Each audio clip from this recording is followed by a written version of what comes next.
Welcome back to another episode of Bella in Your Business. My name is Bella Vasta. We just got off a Memorial Day weekend. I hope that you had a really good time, either working hard or just taking some time for yourself and your family.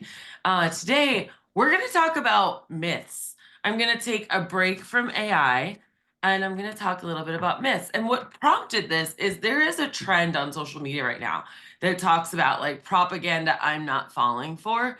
And I was in the process of creating one of those because I thought it was really cool. And then I was like, wait a minute, I'm going to do a whole podcast episode on this. And depending on your feedback from this episode, because of course this is all for you guys, I may even do a part two. Today, I've got five for you that I really want to talk about. And I picked these five specifically because I know that at some point in your career, whether now or in the past, or maybe even in the future, you are going to think about these things. This is something that I see and I've seen for the past 20 years. Okay. So everyone's going to be able to relate to it. Before I get into it, though, I want to give a shout out to all of the mastermind members who have been doing their Joey Coleman's 100 days and creating all of their phases this month. They've been kicking it. And then also not just for the clients, but now we can also do that for the employees. And it's never been easier than with AI. And it's never been easier. We kind of keep building off of things because we've built our avatars. And so we take the avatars and then we build these processes on top of it. And it's really like exponentially growing and creating this amazing thing that like was never possible. Like even last year in 2024, it was never possible. And so if you want your AI to my little like PSA for AI here is there's a lot happening every single day. A lot is happening. I don't think I'm going to predict this. I didn't even intend to tell you this. I predict that ChatGPT might not always be the biggest one. And that's going to be something that people are going to have to wrap their heads around to learn the nuances of the different ones. That's another conversation for another time. Like I said, this isn't going to be about AI, but it's quite remarkable seeing certain people, not just like go to the free version and talk about whatever, where it's not nearly as powerful as it is when you have your own subscription. But also when they're able to use their folders and their projects and create GPTs and like really literally cut down so much time because it's not just a matter of rewriting, it's a matter of like literally thinking for you. Anyways, I'm going to stop there because I could go on and on and on, as you know. But so we're going to get into the propaganda again. I'm going to have five of them for you today. And these myths, these are like literally like pet sitting business myths. Okay. They get passed around like gospel. All right. And these lies are like things that everyone accepts. Maybe you're just starting your business. Maybe you've been in it for a while. Maybe you just don't have a cool group of people around you to like, talk some sense into you. And that's what happens in these Facebook groups is that people perpetuate a lot of bad information. Or someone asks a question in some of these Facebook groups and then gets like 20 different opinions and doesn't know where to go. So I'm going to cut through the noise of a lot of this stuff. And it's like literally propaganda. I saw someone send out an email about no one can come into your house while you're away because I wasn't even going to mention this one. No one can come into your house because it breaches your insurance. Yeah, that's not true. Your insurance is not void if someone else comes in beyond your control. But people say that, okay? So that's the kind of stuff I'm talking about today. The stuff that sounds like reasonable and normal for our industry and like things that we don't even question and be like, wait, hold up, wait. But today we're going to question everything. Because here's the thing, I've literally coached hundreds of pet business owners. And the ones who break through are the ones who actually build a profitable and sustainable business and gives them freedom. They're the ones that started thinking for themselves. They're the ones that started thinking about what do I want and how can I make my business mold to me rather than feel like I am held in bondage or my hands are tied. Okay. And they stop falling for these lies. They start questioning things. All right. So buckle up. because we're about to dismantle 5 of the most damaging pet sitting business myths that keep you stuck, overwhelmed, and underpaid. And I'm going to give you real truth about how to build a business that works for your life and not against it. Let's go. All right, so the first one, everyone uses independent contractors. It's fine. Or another version of this is, I'll just use independent contractors until I get going and then I'll switch.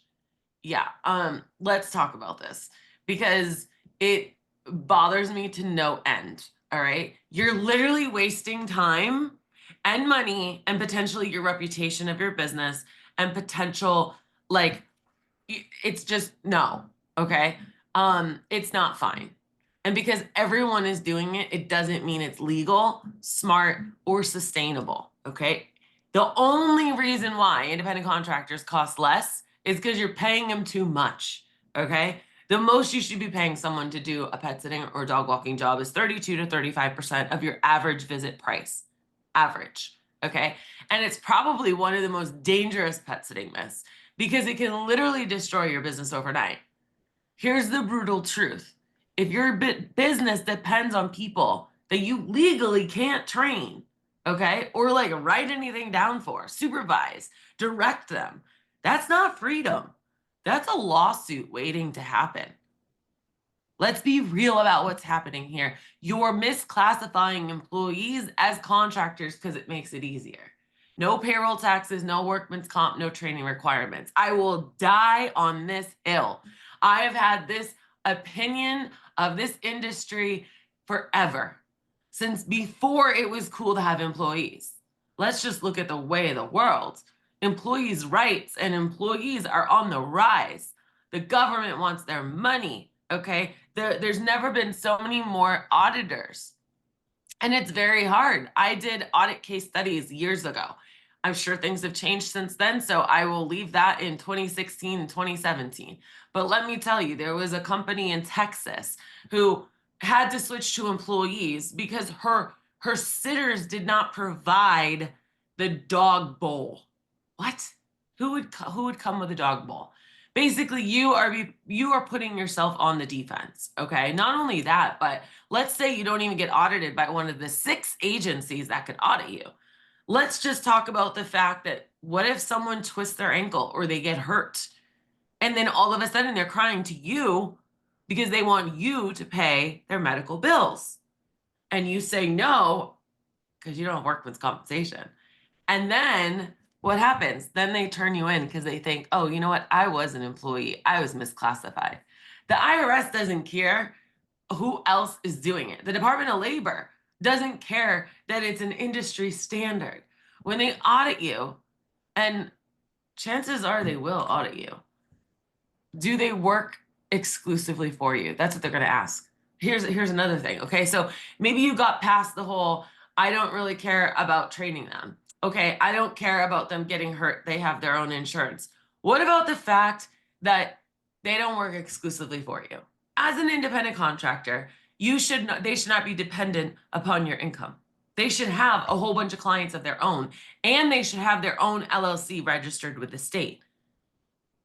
There's just way too many people, or there's way too many like ways to look at this. Okay, so everyone uses independent contractors, or using independent contractors is okay, is the worst propaganda, and that is why I have it listed as number 1. It's not fine. And because everyone else is doing it doesn't mean it's legal, smart, or sustainable. I don't know any investor who wants to buy a business that has independent contractors. And trust me, I help investors buy businesses all the time. And I also help businesses sell all the time. I've bought and sold myself. I've been on every area of this. I am qualified to tell you this. And it's probably the most dangerous of all business myths because it can literally destroy your business overnight. The brutal truth, if your business depends on people you legally can't train, supervise, or direct, it's not freedom. Okay. So the IRS, like, do you set their schedule? Do you tell them where to be? Do you tell them how to do the work? Do you provide supplies? Do they work exclusively for you? If yes, they're probably employees, like period. And I've seen businesses get destroyed by classification lawsuits, six-figure penalties, back taxes, legal fees, just defending themselves. Not everyone does not make it through. Some people are successful and they can stay with independent contractors, but they spend four figures trying to defend themselves. Okay. And a forensic accountant and the headache and the stress. Oh my God. Like, who wants that? Smart business owners build real teams. They hire employees, they invest in proper systems from day one. Okay. Yes, it costs more upfront, but it requires more work initially. But you know what it gives you? A real business, one that can actually scale without putting you at risk. It's like, I'm not religious anymore, but I do remember when I used to go to Sunday school and there was a song we used to sing about building a house on sand, and then the flood came or the wind came around and boom, they're dead. And then it was like it got built on a rock on like a solid ground and it stood the test of time. I'm sure I'm butchering that right now, and I'm sure you guys will correct me, but you gotta build a strong foundation. Even in AI, that's what I preach too. You know, like you can only do awesome things in AI if you've already built the foundation for it, which means not a free account. So that's what I teach. Okay, let's move on to lie number two, or propaganda number two. People only care about price. Oh my God, nope. Time out. They actually don't care about price. We are actually in the best industry possible. We're not selling widgets. We are selling emotions. I've said this before, and I'm going to say it again. We are not selling pet sitting or dog walking or cat sitting or hikes or anything like that. We are selling an exchange of love for guilt. We're taking away your guilt and we're giving your dog love. That's what it is. We're also selling peace of mind, trust, and security. You're not selling dog walking and cat sitting. And you're definitely not selling, I'll walk your dog for 30 minutes for $30. If you're doing that, yeah, they care about price because you're selling price and time. Don't do that. Okay. So it makes me want to scream when people go, not in my area. Are you telling me there's no one in your area that doesn't have a Louis Vuitton purse or a BMW or a Mercedes car? Because that's what you're essentially saying. Okay. That people only care about price, and maybe not those specific things, but like that they don't spend money on things that they really feel are really valuable. Okay. So I really call bull on it. And it's one thing that these pet sitting business myths that keep you trapped in the race to the bottom. It keeps you competing on price instead of value, and it keeps you broke. I've been doing a slew of website remakes right now with people. I get together with them for 6 sessions. We go usually like 6 sessions in 10 days, right? Because it works really well that way. And we go through and we create their voice on AI. We figure out what really makes them unique. And then we make sure that it does that on the website. My goal is like when we're selling on the website is that if someone were to copy and paste this website, it would look so out of place. And that's what we're doing. So if your website sounds like everyone else's, then you're missing the boat. And that's what I mean by selling value. Like what value do you provide, right? The things that people actually care about is peace of mind, trust, and reliability, knowing their fur babies are safe while people are gone. They don't want the cheapest option that makes them worry the entire time. Okay. But here's what happens when you believe this lie. You start competing with every teenager in your neighborhood who'll watch the pet for $10 a day. You undercharge because you think that's what's going to get clients. And you're like, oh, I'll raise them later. You convince yourself that premium pricing doesn't work in pet care or in your area. But then you wonder why you're working your butt off and you're still struggling to pay the bills, or you're cash poor, or you're living paycheck to paycheck, or hoping that this check comes in so you can pay that bill. That is not the way to run a business. Okay. And the real truth is that the right clients, the ones who actually value professional pet care, and when I say professional pet care, I mean you have given them an experience where you anticipate their questions and answer them before they even know they have them. That's one example, okay? Those people, the ones that value it, they're willing to pay you for that peace of mind. That's what I mean by peace of mind. Okay. They want someone who's insured. They want someone that has protocols, that has backups. They want someone who sends updates, who knows what's to do in emergency, that has systems in place. Okay. They want a professional, not just someone who says, oh, I can help. I've got clients charging like $40 a visit in markets where others charge, not my clients, let me just say that, 18. Okay. You know why they get clients? Because they position themselves as the premium option. They communicate their value and they demonstrate that in all of the experience that people have with their company. They attract clients who understand that quality costs more. This also, I mean, just think about it. If you're like, let's say, doing a $40 charge instead of an $18 charge, that literally means that you have half the workload for the same amount of price. That means you have more time to pour into your business and your systems and take care of people and not be rushing and running. The cheap clients, they're not your people anyways. They're the ones who's going to leave the next time a coupon comes across their door. They're the ones that are going to complain about everything, and they're the ones that don't respect your time or expertise. They're the worriers. They're the ones that like, stop chasing them. Okay, start attracting clients that get it. And because when you stop competing on price and you change the barometer from time and for money, and you start changing it to guilt and love, this is very abstract. Okay. And you can assign the value to that. Your stress will go down. Your profits will go up. I've seen this happen so many times. I have helped transpose so many businesses, and we've done this, and they're always terrified. Now, I'm not telling everyone here to raise their prices. What I'm telling you is that you don't have to lower your prices in order to get clients. I'm telling you it's propaganda. I'm telling you that it is a lie, that people only care about price. Oh, but Bella, when they call me or when they email me, they say, how much do you charge? When was the last time you called up a plumber and said, tell me why you're the best in town? You just don't do that, right? You don't. That's just like the natural question that you ask because you don't know what else to ask. All right, let's move on to number 3. Pet care isn't a real career. Now, I know when I say this, you probably think I'm saying other people think this of us, which they do. But I'm actually saying this to you. Giddy up, Buttercup. This is a career, and we need to treat it as such. In a normal career, you would get a raise. In a normal career, you would get time off. But this starts and ends with you, okay? This is the most damaging myth because it doesn't just come from outside our industry. It comes from inside, from business owners who have internalized this garbage and are sabotaging their own success. Let me ask you something. If pet sitting wasn't a career, then why is it a multi-billion-dollar industry? Why are there thousands of successful pet sitting businesses generating 6 and 7 figures annually? In fact, last week, and I forget where it was from, and I don't know how reliable it is, but it seemed like pretty good, that there's like 35,000 pet care companies out there.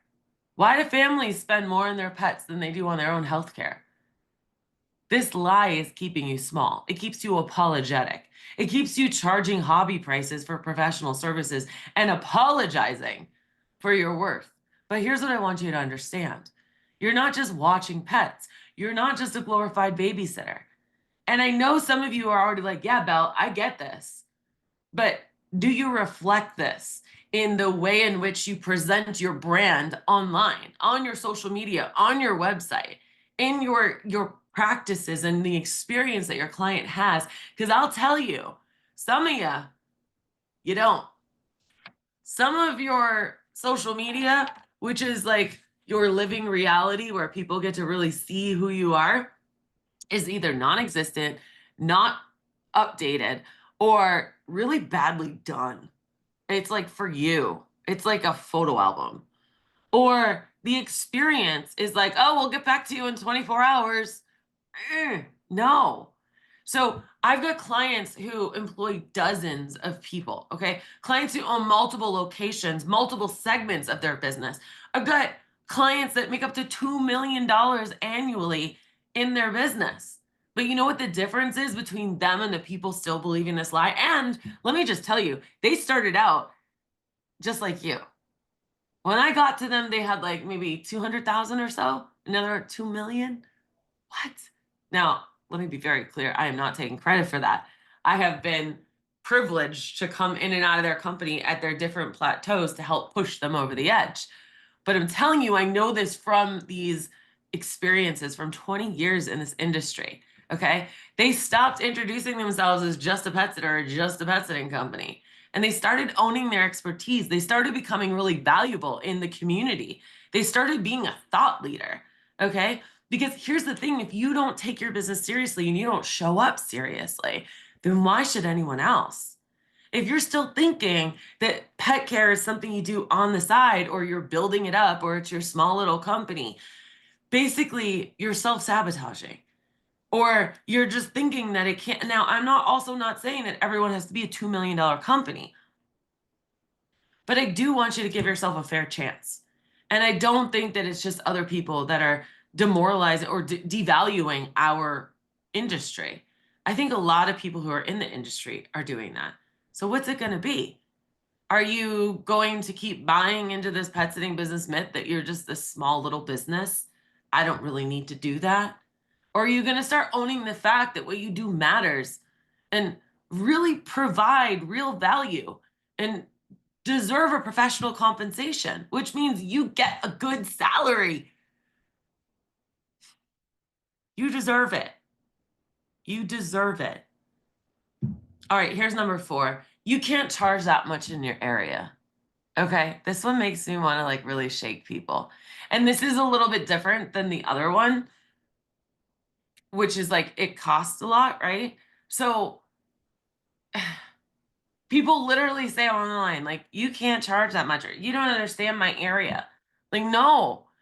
Like, why do you believe them for that? You're telling me that there's no one in your area, that everyone in your area has like low prices. I don't buy it. I don't buy it. Okay. It's one of those business myths that keep you trapped in artificial price ceilings that have nothing to do with the actual like value that you provide. Let me tell you what's really happening here. You're using geography as an excuse to undercharge because you're scared to test higher prices. Okay, maybe you can't get as much as like San Francisco. Yeah, heard, got that. But what I'm saying is, with this myth, with this propaganda, people use that as a myth to charge drastically low prices. Why can't you be the most expensive in your area? I give you permission. You can give yourself permission. Even if you're in rural Alabama or small town Nebraska or wherever you think people don't pay that much. You know why?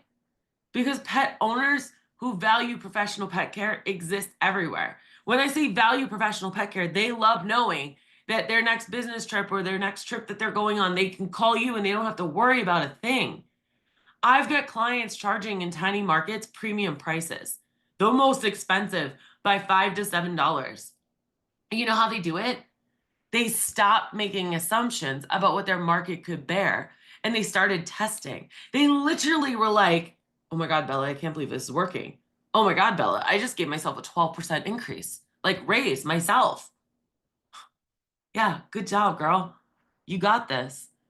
They position themselves as the premium option. They communicated value. They attracted the right clients. But here's what most people do instead.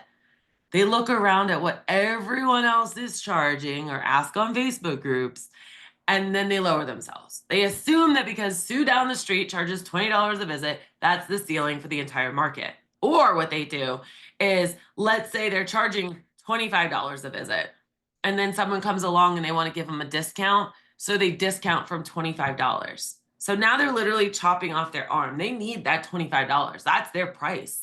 So now they're going to cut into their profits instead of having a pricing strategy. And I teach this in my pricing strategy class, where you start off at, let's say, for argumentative sake, like $30. And then you can say, sure, you know what? I can lower that to $27. Now, if $25 is your minimum, you're still got $2 right there. Okay. So here's the truth. price creates positioning. When you charge a premium rate, you attract the premium clients. When you charge bargain rates, you attract the bargain clients, and they're not loyal. I've done like 2 or 3 book clubs over my 20 years of being a business coach on Dan Kennedy's Marketing to the Affluent. If you have not read or listened to that book, I highly suggest you do. He even uses instances from the pet sitting businesses. I even used that book in my business when I was building my business, and it drastically changed everything. So go ahead and definitely look at it, because every time you discount your services because of your area, you're not just losing money on that client, you're reinforcing marketing expectations that professional pet care should be cheap. And you're kind of actually hurting the entire industry. You're part of the problem. Don't hate me. So here's your challenge. What if you are wrong? What if there are people that are willing to pay professional rates? What if you've been leaving money on the table because you believed a lie? Test it. Test it. Raise your rates for a few new clients, not the existing. I know that's scary. New clients. See what happens. And gosh darn it, when you do this, can you please shoot me an email, bella@jumpconsulting.net, and tell me how it went? Tell me, oh my gosh, it actually worked. I know. And I'll be the first one in the front row cheering you on so loud. Okay, let's round this up with the number 5. You should match what the competition's doing. This last one might be the most creativity killing of all pet sitting business myths. You should match what the competition's doing. No, absolutely not. Why would you blend in when you could stand out? And when you're standing out could actually garner you more value. This lie keeps you trapped in mediocrity. It keeps you following instead of leading. It keeps you competing in a crowded market instead of creating in your own category. Be a leader. Let me ask you something. If everyone in your market was doing the same thing, offering the same services at the same prices, then who do clients choose? Oh, okay, you have a mediocre website that says the same thing as 2 other companies. And for a 30-minute visit, you're 27, they're 25, and that one's 30. Well, I guess I'll go with the $25 one, because there's no differentiating. We want to be different. Okay, smart business owners, what they're going to do is they're going to look at what everyone is doing and they're going to do something different. That's called zigging when everyone's zagging, right? Something better, something that makes them the obvious choice. While everyone else is offering basic pet sitting, they're creating premium experiences. I can't even begin to tell you the secret sauce that my clients are doing. Things like virtual consultations, no consultations, free practice visits, charging for meet and greets, not charging for meet and greets. There's private hikes, like private excursions. There's so many, no holiday fees, no extra charges for extra pets. Like there's so many different things. And I would venture to say that you probably have some different things too, but you probably don't do a good job explaining that or putting that in your marketing. So most people would rather copy what everyone else is doing because it feels safer and there's less risk. But the thing that's actually risky is building a business that looks exactly like everyone else's. There's no differentiation. And I'm sure that you're different. Make sure that you're expressing that, okay? But here's the thing. If you're copying other businesses are also going to copy you. And it's kind of just like a spiral down. But when you lead, others will follow, okay? When you innovate, others will imitate. When you set the standard, others try to meet it. So what's the one thing you could do differently than everyone else in your market? What could you offer that no one else is offering? How could you, or maybe it's nothing different, but no one else talks about it and you can talk about it. The number one thing right there is when you have employees, you can always say, we always have a backup plan. We work as a team. So if anyone is ever sick on vacation or gets in an accident, it's never going to affect your pet. If you're a solo proprietor, I never hear anyone say owner operated. Who you talk to on the phone is who you're going to be seeing. And because of that, I might take a minute to get back to you, but you know it's always going to be me. Nobody talks like that if they have staff or they're solo. This is exactly what I'm talking about, okay? So let's recap all of these. Number one, everyone uses independent contractors. It's fine. No, it's dangerous. It puts your entire business at legal and financial risk. Number two, people only care about price. False. The right clients care about value, peace of mind, and professional service. Three, pet sitting, pet care isn't a real career. That's garbage. The industry generates billions of dollars and needs more professionals, not fewer. Four, you can't charge that much in your area. That's limiting. Every market has clients willing to pay professional rates for professional services. And number five, you should match what the competition is doing. No, wrong. Absolutely wrong. Differentiation, not imitation, is what builds successful businesses. Here's what I want you to understand. You don't have to start your pet business to be run by lies. You didn't start it to work for the death of peanuts. You didn't start it to live by everyone else's rules. I am giving you permission today. What do you really want? And how do you really want to build it? I give you permission to do that. These pet sitting business myths, they're not serving you. They're serving the status quo that keeps good business owners small, scared, struggling. But you know what? You're not everyone else. You don't have to follow their playbook. You don't have to fall for their propaganda. You can build something different, something better, something that actually makes sense for your life and your goals. And if you need help breaking free from these lies, that's exactly what we do in the Jump Mastermind. We don't just talk about the problems, we solve the problems with systems, strategies, and the support of other business owners who refuse to settle for that's just how the industry works. Here's your challenge. I want you to screenshot this episode. I want you to tag me on Instagram with the one propaganda lie that you're no longer following for. Declare it. Break up with it publicly. Because once you stop believing these pet sitting business myths, your business decisions, that's when the magic is going to start. That's when you stop surviving and start thriving. And before I go, I'm going to actually leave you with some bonus propaganda. And I want you to let me know if I should do another episode on this, because I have so many more and I had to only pick 5 for this episode. But you can't take time off in this business. Your clients won't wait. They need an instant response. If you're not booked, you're failing. You have to be on every social platform to stay relevant. Professionalism means being buttoned up and boring.